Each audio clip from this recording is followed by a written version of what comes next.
Regardez ce sapin de Noël qui trône dans un coin de votre salon. Ses décorations étincelantes, ses guirlandes lumineuses qui clignotent, l'étoile scintillante au sommet. Cela semble si innocent, si ancré dans la célébration chrétienne de Noël. Mais et si je vous disais que la Bible elle-même interdit explicitement ce que vous faites? Et si je vous montrais un verset qui décrit avec une précision troublante le sapin de Noël et le condamne comme une pratique païenne? Et si Spinoza avait découvert que ce rituel n'a absolument rien à voir avec Jésus, mais qu'il provient en réalité de cultes anciens que l'Église était censée condamner? Ouvrez votre Bible au livre de Jérémie, chapitre 10, versets 3 et 4. Je vous laisse le temps de trouver. Ça y est? Lisons ensemble, car les coutumes des peuples ne sont que vanité. On abat un arbre dans la forêt, la main de l'ouvrier le travaille avec la hache, on l'embellit avec de l'argent et de l'or, on le fixe avec des clous et des marteaux, pour qu'il ne branle pas. Relisez, un arbre abattu dans la forêt, embelli avec de l'argent et de l'or, fixé avec des clous pour qu'il ne bouge pas. Cela ne vous rappelle rien? C'est une description presque parfaite d'un sapin de Noël. Et le prophète Jérémie affirme que c'est une vanité, une pratique des peuples païens. L'Église ignore ce verset. Depuis des siècles, elle fait tout simplement comme s'il n'existait pas. Car si elle le prenait au sérieux, elle devrait admettre que l'une des traditions les plus aimées de Noël est, selon la Bible elle-même, un rituel païen condamnable.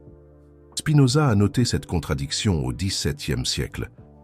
Il analysait la manière dont l'Église sélectionnait les versets à suivre et ceux à ignorer. Et Jérémie 10 était un cas d'école. Un texte clair, précis, décrivant une pratique que l'Église a adoptée avec enthousiasme, tout en condamnant d'autres pratiques païennes comme des abominations. Pourquoi le sapin a-t-il obtenu un laissez-passer? La réponse, comme souvent, est une question de stratégie de conversion. Le sapin de Noël n'est pas une tradition biblique. Il vient des forêts d'Europe du Nord, des peuples germaniques qui adoraient les arbres bien avant d'entendre parler de Jésus. Pour eux, les arbres à feuilles persistantes étaient de sacrés. Ils représentaient la vie éternelle, la résistance à l'hiver, la promesse du retour du printemps. Pendant le solstice d'hiver, lorsque les jours étaient les plus courts et le froid le plus intense, ces peuples apportaient des branches de sapin dans leurs maisons. Ils les décoraient de bougies pour symboliser le retour de la lumière. Ils offrèrent des cadeaux aux esprits de la forêt. C'était un rituel d'espérance au milieu de l'obscurité. Lorsque les missionnaires chrétiens sont arrivés en Germanie, ils ont trouvé cette tradition profondément enracinée. Ils ont tenté de l'interdire. Ils l'ont qualifiée d'idolâtrie. Ils ont brûlé des arbres sacrés. Mais le peuple a résisté. La tradition était trop forte. Il est intéressant de noter que les missionnaires eux-mêmes ont consigné ces difficultés dans des lettres et des rapports. Des documents des 8e et 9e siècles montrent des clercs se plaignant que les convertis germaniques insistaient pour conserver leurs vieilles coutumes. Ils rapportaient des arbres dans leurs maisons en hiver. Ils allumaient des feux à des dates spécifiques. Ils offrèrent de la nourriture aux esprits de la forêt. L'Église a tout essayé. Des interdictions formelles, des pénitences pour ceux qui pratiquaient, la destruction physique de bois sacrés. Mais les traditions persistaient. Le peuple les pratiquait simplement en secret ou les camouflait avec un vocabulaire chrétien. C'est alors que la stratégie a changé. Si vous ne pouvez pas les vaincre, rejoignez-les, ou mieux encore, absorbez-les. Alors, les missionnaires ont fait ce que l'Église fait toujours lorsqu'elle ne parvient pas à éliminer une pratique païenne. Ils l'ont absorbée. Ils ont déclaré que le sapin représentait désormais l'arbre de vie de l'Éden, ou qu'il pointait vers la croix du Christ, ou que les bougies représentaient Jésus comme la lumière du monde. Ils ont inventé des justifications théologiques pour une pratique qui n'avait aucune origine chrétienne. Et cela a fonctionné. Les convertis pouvaient conserver leur tradition bien-aimée, désormais avec un vocabulaire chrétien. L'Église gagnait des fidèles sans avoir à lutter contre des coutumes enracinées. Tout le monde y gagnait, sauf la vérité historique. Spinoza a documenté ce modèle de syncrétisme dans de nombreuses traditions chrétiennes. Le sapin de Noël n'était qu'un exemple particulièrement évident. Mais il est allé plus loin. Il a demandé « Si l'Église absorbe des pratiques païennes alors que la Bible elle-même les condamne, qu'est-ce que cela dit de l'autorité de l'Église ?» Suit-elle les Écritures ou ses propres convenances? La réponse était claire. L'Église suivait ce qui était utile pour maintenir et étendre son pouvoir. La Bible était utilisée sélectivement. Les versets convenables étaient mis en avant. Les versets inconvenables étaient ignorés ou réinterprétés jusqu'à perdre leur signification originale.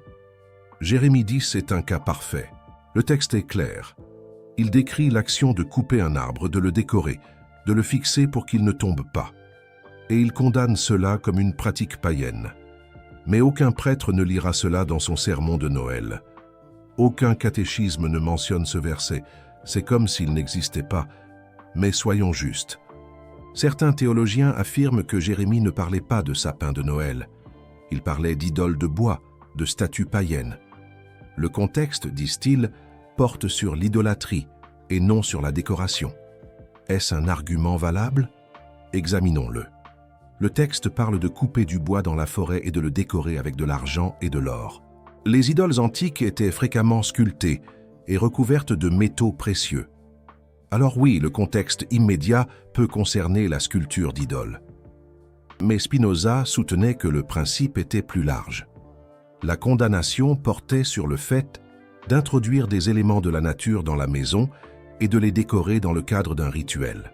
Qu'il s'agisse d'une idole sculptée ou d'un sapin décoré, la logique sous-jacente est la même, sacraliser un objet naturel par le biais d'une décoration ritualiste.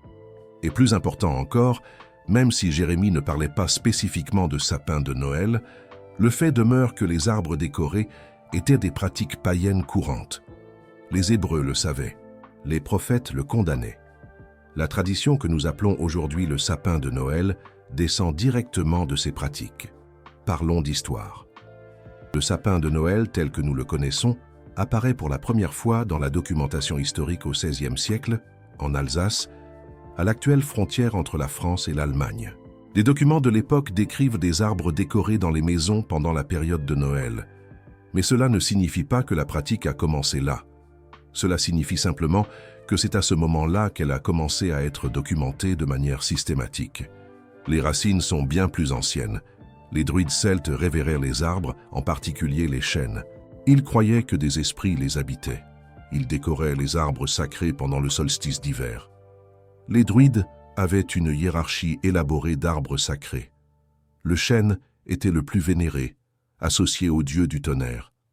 L'if était l'arbre de la mort et de la renaissance. Le frêne reliait les mondes. Et le sapin, toujours vert même pendant l'hiver le plus rigoureux, représentait la vie éternelle, la promesse que la mort de l'hiver serait suivie par la renaissance du printemps. Les Romains avaient leur propre tradition avec les arbres. Durant les Saturnales, cette fête hivernale qui, comme nous l'avons vu, a été absorbée par Noël, on décorait les maisons avec des branches de laurier et de houx. Mais il y avait plus que ça. Le culte d'Attis, extrêmement populaire à Rome, était centré sur un pain sacré. Attis était un dieu qui mourait et renaissait. Et son pain était rituellement coupé, décoré de rubans et de petits objets, puis porté en procession. Le parallèle avec le sapin de Noël est perturbant. Les peuples nordiques avaient le Yule, où les arbres étaient au centre des célébrations. Ils croyaient que les arbres à feuilles persistantes étaient spéciaux, parce qu'ils restaient vivants, quand tout le reste semblait mort, dans la mythologie nordique. Yggdrasil était l'arbre cosmique qui reliait les 9 mondes. Ses racines atteignaient le monde souterrain. Son tronc traversait le monde des hommes, et ses branches touchaient le royaume des dieux. La révérence pour les arbres était codifiée dans la structure même de l'univers nordique. Une sorte de sapin de Noël, avant l'heure, pendant le Yule. Les peuples nordiques décoraient les arbres avec des offrandes aux dieux. Ils pendaient de petites figurines, des fruits, des bougies. Ils croyaient que des esprits habitaient ces arbres pendant l'hiver. La décoration était une façon d'honorer ces esprits et de demander leur protection pendant les mois les plus sombres. Une forme de rituel ancestral. Quand le christianisme est arrivé dans ces régions, il a trouvé des peuples pour qui les arbres étaient littéralement sacrés, habités par des forces divines. La solution a été de convertir les arbres en même temps que les personnes, donner de nouvelles significations à de vieilles pratiques, une stratégie d'adaptation ou d'appropriation. C'est selon. L'histoire de Saint Boniface est souvent citée. Ce missionnaire du 8e siècle aurait coupé un chêne sacré des païens de Germanie pour démontrer que leur Dieu n'avait aucun pouvoir. Selon la légende, un sapin a poussé sur le site et Boniface l'a déclaré symbole du Christ. Un joli conte, n'est-ce pas? C'est une histoire conveniente, très conveniente. Elle transforme une appropriation culturelle en miracle divin. Soudain, l'arbre n'est plus païen. Il est chrétien depuis le début. Le problème, c'est qu'il n'y a aucune preuve historique solide de cet événement. C'est probablement une légende créée ultérieurement pour justifier une pratique qui existait déjà. On aime bien arranger les choses. Spinoza, lui, était sceptique face à ces histoires d'origine. Il notait comment les institutions religieuses inventaient fréquemment des légendes, pour légitimer des pratiques qui avaient des origines très différentes. L'histoire de Boniface et le sapin est un exemple classique. Elle semble faite sur mesure pour répondre à la question « D'où vient le sapin de Noël ?» La réponse conveniente est « d'un miracle chrétien ». La réponse historique est « de pratiques païennes absorbées ». Spinoza, toujours lui, nous ramène à la raison. Mais le sapin de Noël ne s'est popularisé massivement qu'au XIXe siècle, et l'histoire de comment cela s'est produit est fascinante.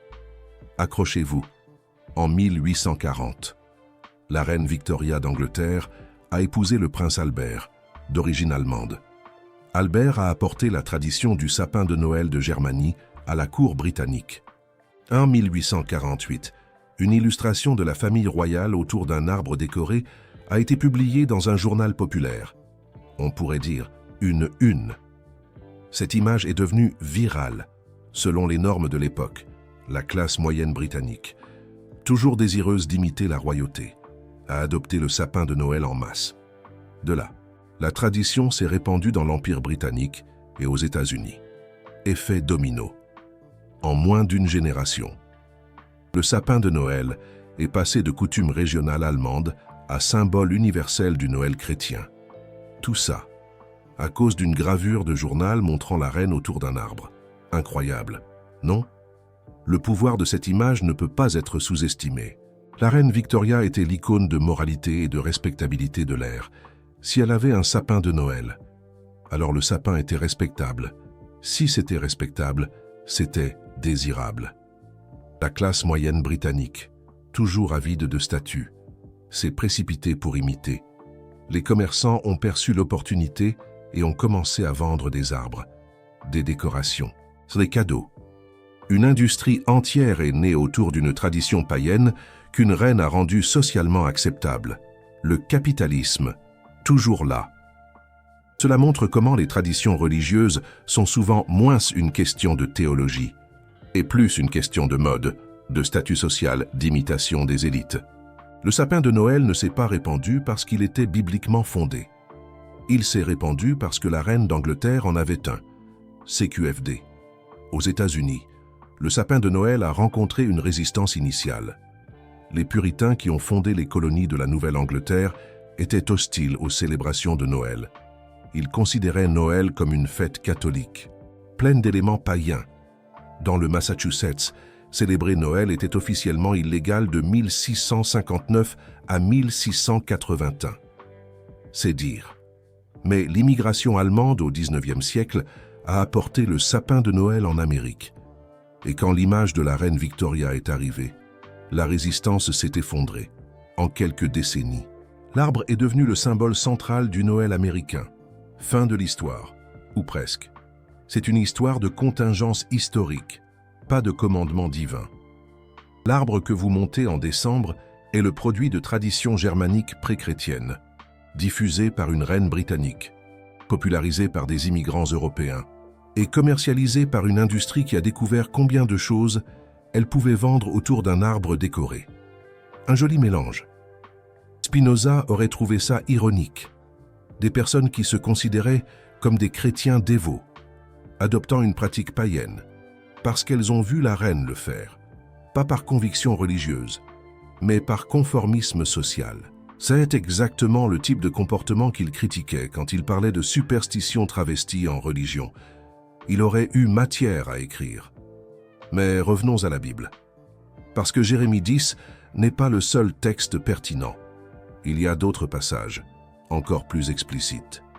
L'Ancien Testament est rempli de condamnations contre les pratiques qui impliquaient des arbres sacrés.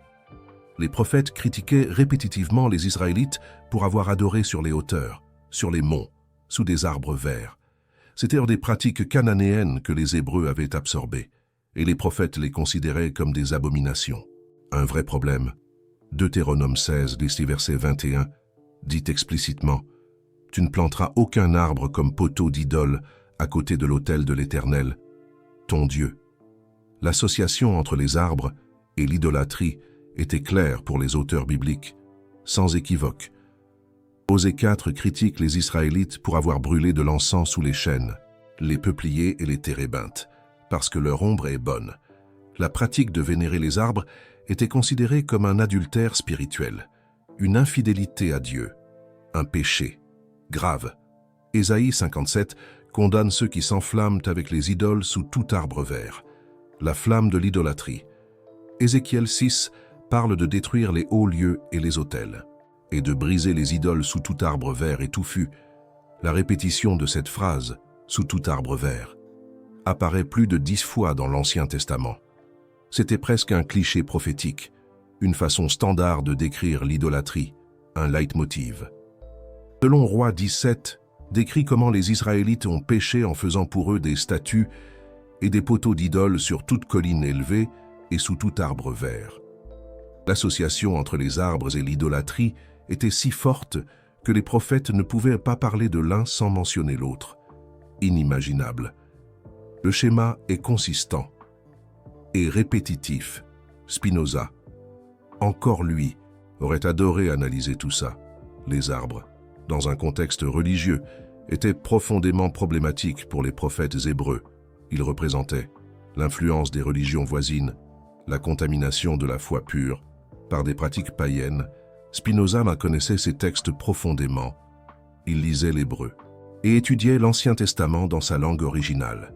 Et il voyait l'ironie d'une Église qui se disait l'héritière de ses prophètes, adoptant exactement les pratiques qu'il condamnait, une ironie mordante, presque une contradiction flagrante.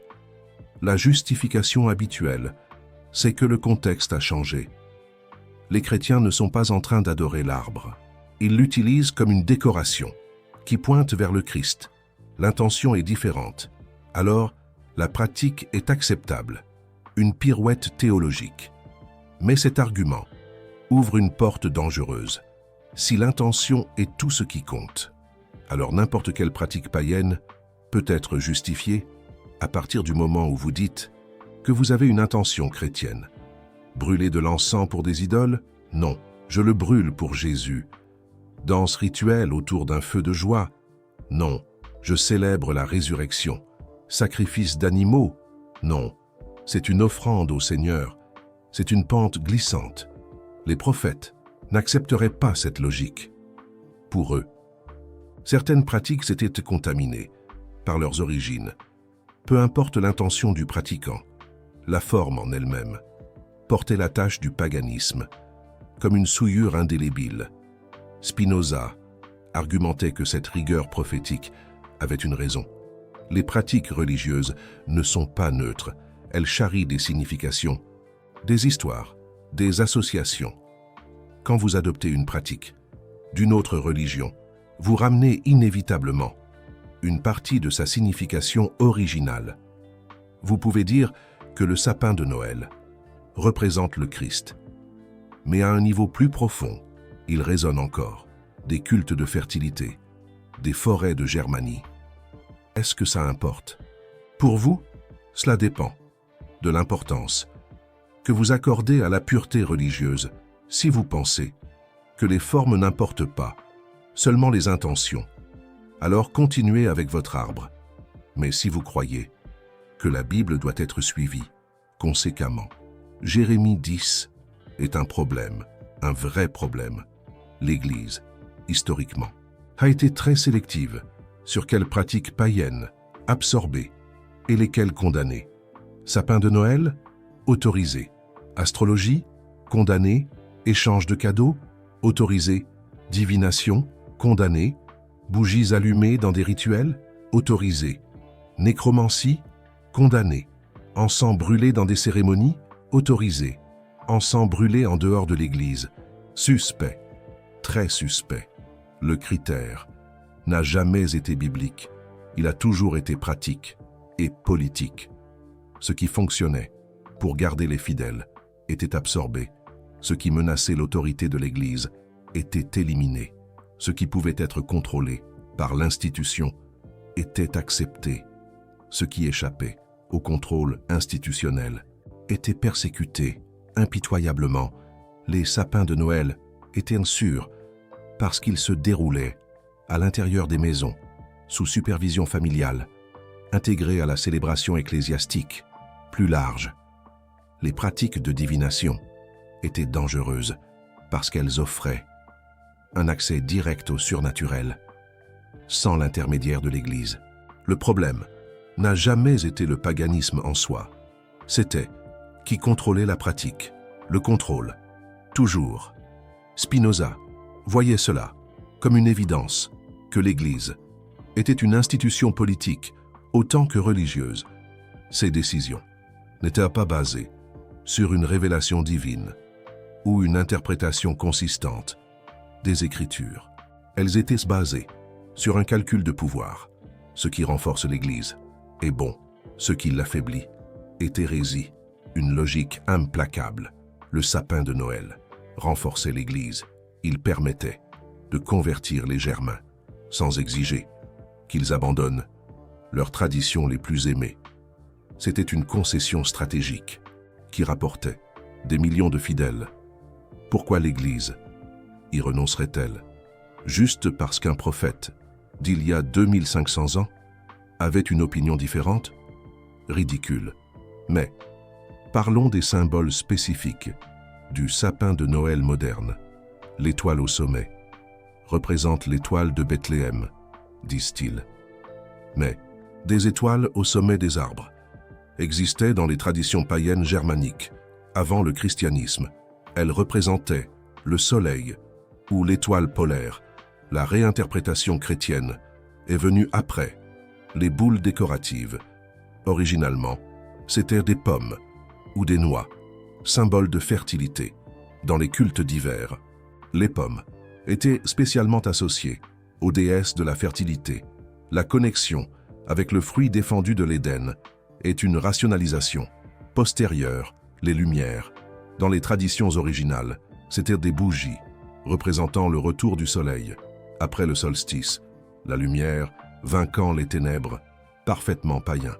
Les chrétiens l'ont réinterprété comme Jésus étant la lumière du monde, mais la pratique d'allumer des bougies sur les arbres pendant l'hiver est antérieure au christianisme. De loin, les cadeaux en dessous de l'arbre viennent de la Saturnalia romaine, où l'échange de cadeaux était central, n'a aucune origine biblique. Les mages ont apporté des cadeaux à Jésus, disent-ils, mais ils ont apporté des cadeaux. Ils ne les ont pas placés en dessous d'un arbre. Et les mages n'étaient pas chrétiens. C'étaient des astrologues perses, pratiquants d'un art que l'Église condamnerait pendant des siècles. L'ironie d'utiliser des astrologues païens pour justifier une pratique païenne n'échapperait pas à Spinoza. Jamais. La guirlande qui entoure l'arbre vient des couronnes de laurier romaines, symbole de victoire et d'honneur. Elle était utilisée dans des festivals païens bien avant le christianisme. La forme circulaire représentait le cycle éternel du soleil, naissance, mort et renaissance. La réinterprétation, comme symbole de l'éternité divine, est postérieure. L'odeur du pain, pour les peuples germaniques, l'arôme des arbres, toujours verts, avait des propriétés magiques. Il éloignait les esprits malins, purifiait l'environnement, apportait la bonne fortune. Amener un arbre à l'intérieur de la maison était partiellement à cause de cette odeur protectrice. L'arbre parfumait le foyer avec une magie protectrice, presque palpable.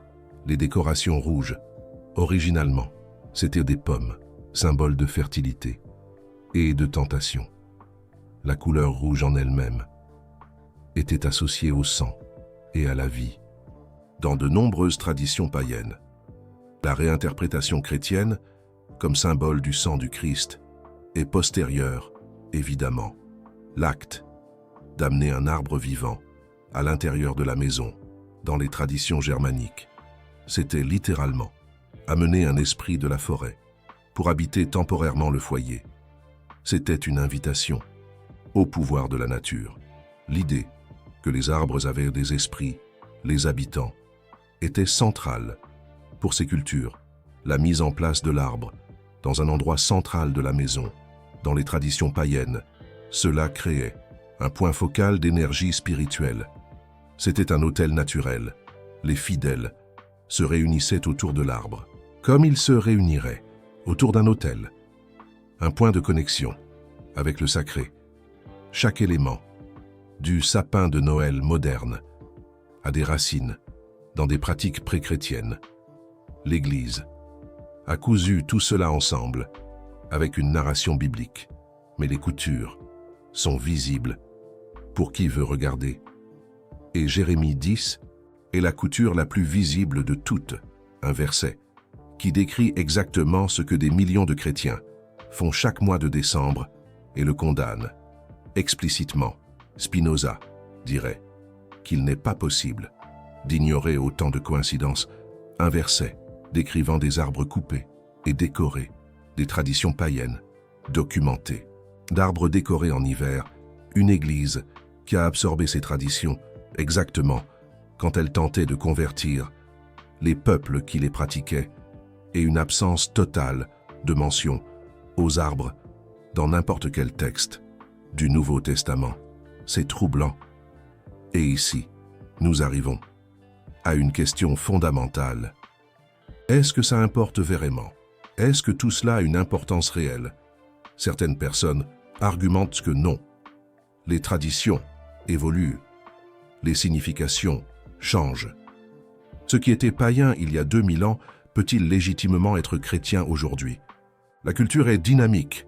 Insister sur des purismes historiques, c'est souvent du pédantisme académique sans pertinence pratique. C'est un argument respectable. Spinoza, très probablement, serait en partie d'accord. Il n'était pas contre les traditions en soi. Il n'était pas contre les rituels communautaires. Ce contre quoi il s'insurgeait, c'était la malhonnêteté. C'était faire croire que des pratiques humaines étaient des commandements divins. C'était utiliser l'ignorance historique des fidèles pour maintenir un contrôle sur eux. Si l'Église catholique disait honnêtement « Le sapin de Noël vient de traditions païennes que nous avons absorbées. Mais nous l'avons resignifié pour notre contexte. » Ce serait transparent. Les gens pourraient en faire des choix éclairés. Mais ce n'est pas ce qui se passe. La plupart des chrétiens croient sincèrement que le sapin de Noël est une tradition chrétienne depuis le commencement. Ils n'ont jamais entendu parler de Jérémie 10. Ils n'ont jamais appris sur les origines germaniques. L'Église catholique ne le dit tout simplement pas. Cette omission est le problème, pas la pratique en elle-même, mais le fait de cuire son histoire, maintenir les fidèles dans l'ignorance pour qu'ils ne posent pas de questions incommodantes. Spinoza a dédié sa vie à poser des questions incommodantes, et chaque question révélait des couches de construction humaine sous ce qui était présenté comme vérité divine. Le sapin de Noël est une couche de plus. Vous pouvez décider que cela ne vous importe pas, que vous allez continuer à décorer votre sapin parce que c'est beau, parce que c'est une tradition familiale, parce que les enfants adorent. Ce sont toutes des raisons valables. Le sapin de Noël peut avoir une valeur culturelle et émotionnelle indépendante de ses origines religieuses. Mais si vous vous considérez comme un chrétien biblique, quelqu'un qui essaie de suivre les Écritures de manière cohérente, alors Jérémie 10 mérite votre attention. Le texte est là. La condamnation est là. Vous pouvez réinterpréter, contextualiser, expliquer pourquoi cela ne s'applique pas. Mais vous ne pouvez pas faire comme si cela n'existait pas. Certaines dénominations chrétiennes prennent cela très au sérieux. Les témoins de Jéhovah ne célèbrent pas Noël et n'ont pas de sapin. Certains groupes puritains ont historiquement interdit Noël entier, car ils le considéraient comme païen. Dans l'Angleterre du XVIIe siècle, Noël a été officiellement banni par le Parlement puritain pendant presque 20 ans. Les soldats étaient envoyés pour garantir que les magasins resteraient ouverts le 25 décembre. Les décorations étaient confisquées. Ceux qui célébraient pouvaient être condamnés à une amende. Aux États-Unis, les puritains de Nouvelle-Angleterre ont maintenu cette position pendant des générations. Le révérend Côme du Bois, l'un des leaders religieux les plus influents de l'Amérique coloniale, prêchait que Noël était une superstition païenne que les vrais chrétiens devraient rejeter. Le sapin de Noël était spécialement condamné pour ses origines obviousement païennes. Les Quakers rejetaient aussi Noël et leur sapin. Pour eux, chaque jour devrait être également saint. Élevé le 25 décembre, c'était concéder de l'autorité aux traditions humaines sur la parole de Dieu. Et le sapin était le symbole le plus visible de cette tradition humaine. Ces positions peuvent nous paraître extrêmes aujourd'hui, mais il y a une logique interne parfaitement cohérente. Si vous croyez que la Bible est l'autorité finale et que les pratiques païennes doivent être évitées, alors rejeter le sapin de Noël fait sens. C'est plus cohérent que d'absorber la pratique et de faire croire qu'elle a toujours été chrétienne. Spinoza respectait la cohérence, même quand il était en désaccord avec les prémices. Ce qu'il ne respectait pas, c'était l'hypocrisie d'appliquer les règles de manière sélective selon sa convenance. Maintenant, comment traitez-vous tout cela? Vous venez de découvrir que le sapin de Noël a des origines païennes documentées, que la Bible, dans Jérémie 10, décrit et condamne une pratique très similaire, que l'Église catholique a absorbé cette tradition germanique comme stratégie de conversion, et non par commandement divin. Cette information a été omise de votre éducation religieuse. L'Église catholique a préféré que vous ne le sachiez pas, parce que si vous le saviez, vous pourriez questionner, et le questionnement est toujours dangereux pour les institutions qui dépendent d'une autorité incontestée. Le Super Thanks juste en dessous, ce n'est pas seulement un soutien financier. C'est vous qui dites « Je valorise l'information qui m'a été niée ». C'est vous qui financez une recherche qui incommode ceux qui préfèrent maintenir les gens dans l'ignorance. Quand vous cliquez sur ce cœur, vous êtes du côté de ceux qui croient que la connaissance doit être accessible et non monopolisée par les institutions. Vous n'êtes pas seulement un spectateur passif consommant du contenu, vous êtes partie d'un mouvement de personnes qui choisissent de savoir même quand savoir est inconfortable, qui préfèrent une vérité difficile à un mensonge facile, qui suivent le chemin de Spinoza, questionnant ce que les autres acceptent sans penser. Maintenant, comment appliquer cela? Premièrement, lisez Jérémie 10 par vous-même. Ne vous fiez ni à mon interprétation, ni à l'interprétation de votre Église catholique. Lisez le texte. Pensez-y. Arrivez à vos propres conclusions. Deuxièmement, recherchez les origines historiques des traditions que vous pratiquez.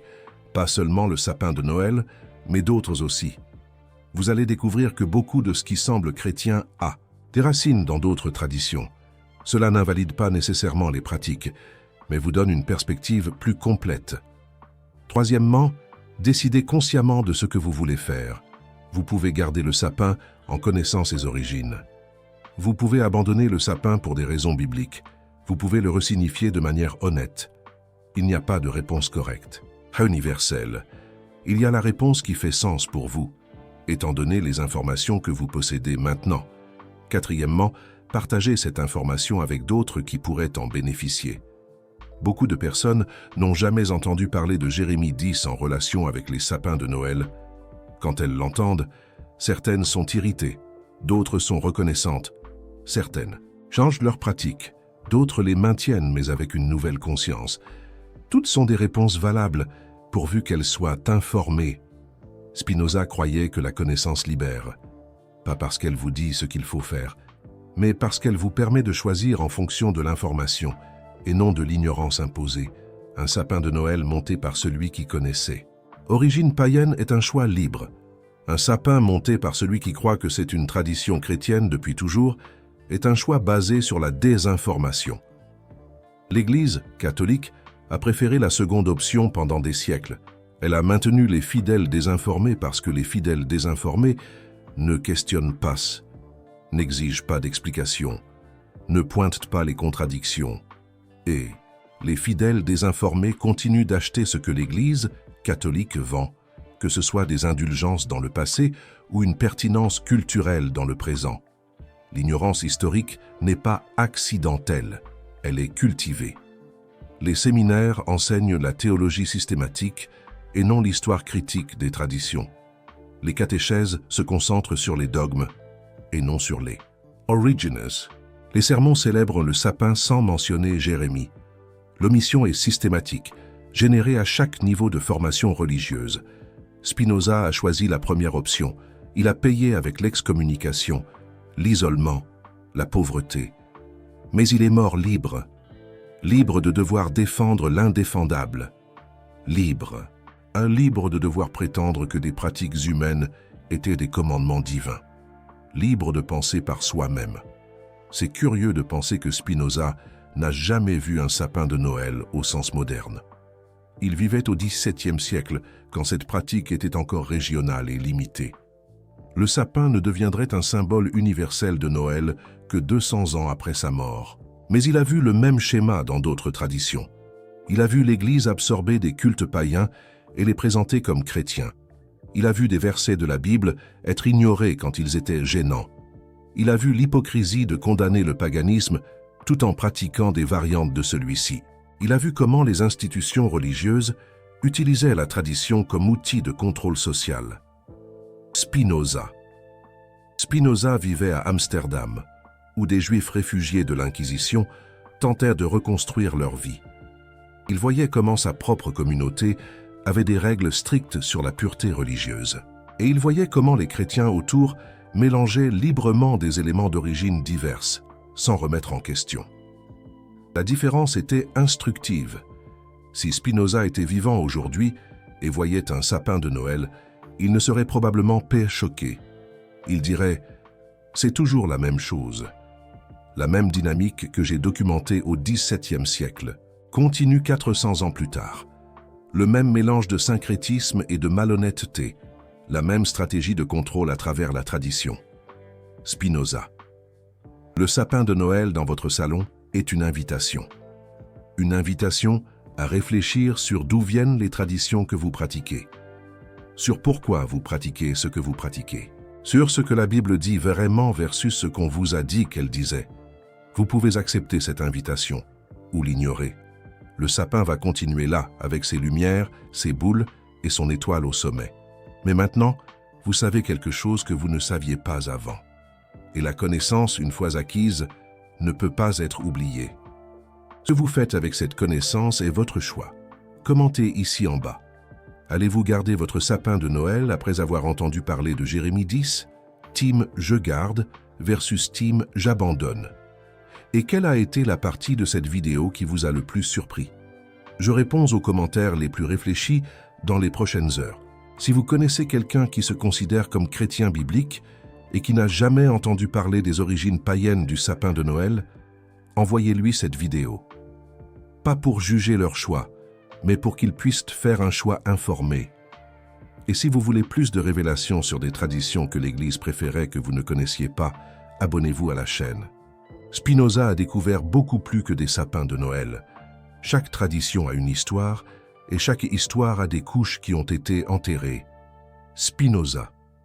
La vérité est dans Jérémie 10, dans les registres historiques des traditions de Germanie, dans les décisions stratégiques de l'Église médiévale, dans les gravures victoriennes qui ont popularisé le sapin, dans les registres des puritains qui ont résisté, dans les traditions des druides qui ont été absorbées, dans les rituels d'Attis qui ont été oubliés. Tout est documenté. Tout est accessible à ceux qui cherchent. Il suffit d'avoir le courage de regarder. Le sapin dans le coin de votre salon n'est pas seulement une décoration. C'est un artefact historique vivant, portant des milliers d'années de significations superposées. Quand vous le regardez, vous pouvez voir une tradition familiale innocente, où vous pouvez voir des couches d'appropriation culturelle, de syncrétisme religieux et de versets bibliques commodément oubliés. Spinoza voyait les couches. et a dédié sa vie à les révéler. Spinoza. Avez-vous ce courage?